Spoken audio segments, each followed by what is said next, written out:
This video is sponsored by JLC PCB. Atari made a brand new game console, the Atari VCS. I have one right here. You already know what comes next. Let's take it apart.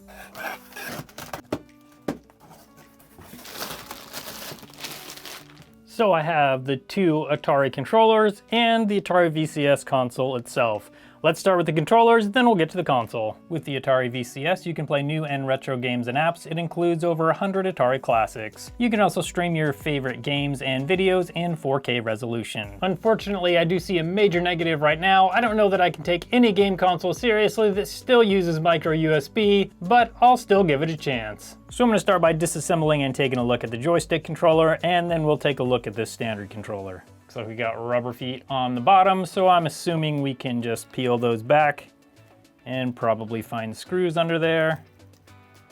Yep, there's one there and one there. Okay, and now with those screws out, oh, it just pops right open. Okay, we got one connector right here. Just need to pull that off. Then we have, looks like the circuit board here. And then this is the bottom part that just came off. So in the base of the joystick controller, we've got an 1100 milliamp hour, 3.7 volt and 4.07 watt hour battery. This is the bottom side of the motherboard. We've got a connector for the joystick, got a connector for the rumble motor, and then here's all the components on the bottom side. Now let's take a look at the top side. So here is that rumble motor. We got some button pads over here and over here. And then here is the joystick right there. And here is the top side of that motherboard. We've got LEDs all around here, a good number of ICs around the edge. Anytime I see a button like this, it does kind of concern me because if there's a lot of pressure put on it, they can break away from the board. But in this case, there are 4 mounting pins, so that's definitely good news. It should be mounted on there pretty solidly. This is the micro USB charge port. This would be fairly easily replaceable with a hot air soldering station. It looks like we even have some test points over here, which is always handy. So that is the joystick controller. Now let's take a look at the other controller. And here is the more traditional looking controller. Looks like all the screws are easily accessible, which is amazing. Don't find that too often in any game consoles these days.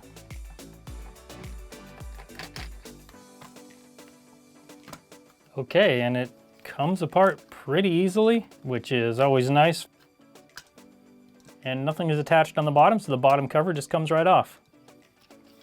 So for the battery on this, it's a 900 milliamp hour, 3.7 volt, 3.33 watt hour battery. Pretty small, especially when you compare it to the DualSense controller's 1560 milliamp hours. But this controller also isn't as complex as the DualSense, so maybe that's enough. So next I'm gonna remove the battery, get the circuit board out, and have a look at the bottom side and the buttons. And after those 2 screws come out, then this whole piece, the circuit board, battery, R buttons, L buttons, and rumble motors all come out as one piece. Then we have all the buttons inside the controller. It seems to be not quite as good as like on the PS5 and Xbox controllers, but maybe it's adequate. Now let's have a look at the top side of the motherboard and the analog sticks.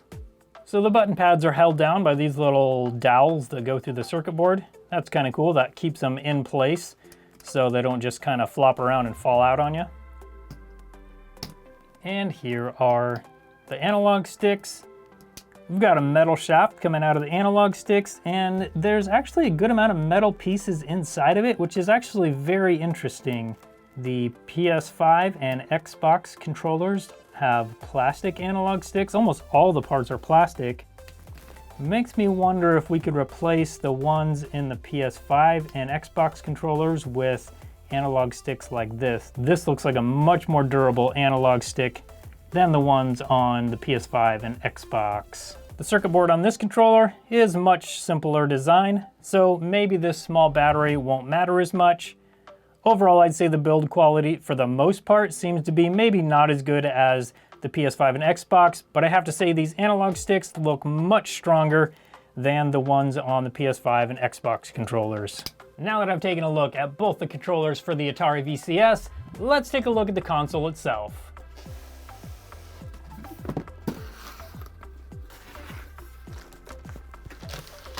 And here it is.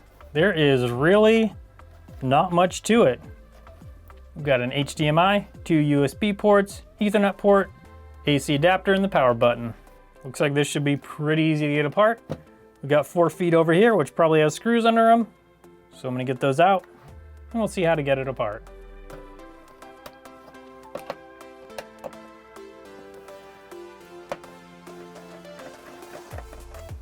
It looks like there's a bottom panel here that does not want to come off.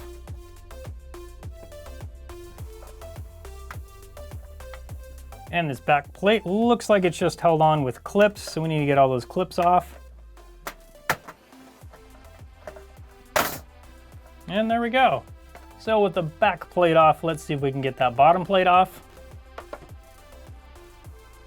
Also, here's the look of what we have so far. Oh yeah. So,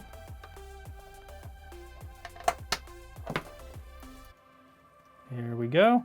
Before we look at the rest of this Atari console, I want to talk about our sponsor, JLC PCB. If you have a custom circuit board that you need manufactured, JLC PCB is one of the best options. They offer great prices, fast manufacturing, and also fast shipping to the United States. Best of all, once you have an account on their website, ordering is fast and easy. Once you're on the order page, all you have to do is add your Gerber file, then you can select the layers, dimension, the quantity, design, and all of these other options all right from their website. So as you can see, ordering your custom manufactured PCB from JLC PCB is super easy. Once you have all your customizations made, all you have to do is save it to your cart, then JLC PCB will get it manufactured and sent to you quickly. Getting your custom PCB manufactured doesn't have to be difficult. JLC PCB makes it super easy and you can do it all right from their website. Now let's finish getting this Atari torn apart. So on the front here we have 2 antennas, so we'll need to remove those from here, and then this front piece can pull away from the rest of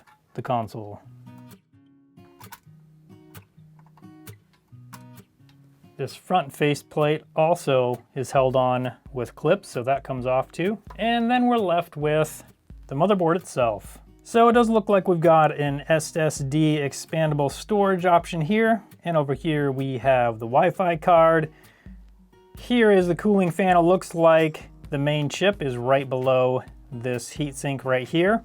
This fan looks to be a little bigger than on the Switch, but definitely much smaller than, say, the PS5 or Xbox Series consoles. So it looks like next I'm going to take off this plate. Then we'll get to the good stuff underneath that. Now with that removed, we can remove the fan. And actually, before I remove any of this stuff, I'm going to remove this screw and this screw, and I think then I can pull this whole motherboard up. We got another screw right here. This ribbon cable and this ribbon cable need to come off, and then we can remove the motherboard and see what's underneath. And it looks like underneath we've got these little boards with the USB ports attached, and that's it. So now let's have a look at the bottom of the motherboard itself. Here we've got the 2 RAM slots. This is definitely where the main chip on the board is. We've got the little memory battery right here, the CR2032. But I think now it is time to remove the fan and the heatsink.